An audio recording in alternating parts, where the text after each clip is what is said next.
Кытайда учуучу таксилерге уруксат берилди. Кытай бийлиги өлкөдө биринчи жолу эки компанияга Yiheng Holdings жана Hefei Airlines жүргүнчү ташыган автономдуу дрондорду же учуучу таксилерди коммерциялык максатта колдонууга расмий уруксат берди. Бул уруксат менен компаниялар дрондорду шаар ичиндеги экскурсиялык учуулар үчүн колдонуп, жүргүнчү ташуучу кызматтарды көрсөтө алышат.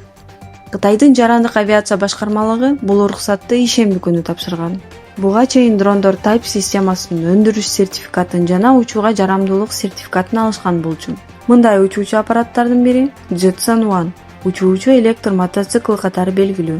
Кытай өкмөтү төмөн бийиктиктеги экономиканы экономикалык өсүштүн негизги тармагы катары карап жатат. Бул тармакка дрондор, дирижаблдар жана учуучу унаалар кирет. Бул багыт 2025-жылга чейин 1,5 триллион юань же $207 миллиард киреше алып келери божомолдонууда.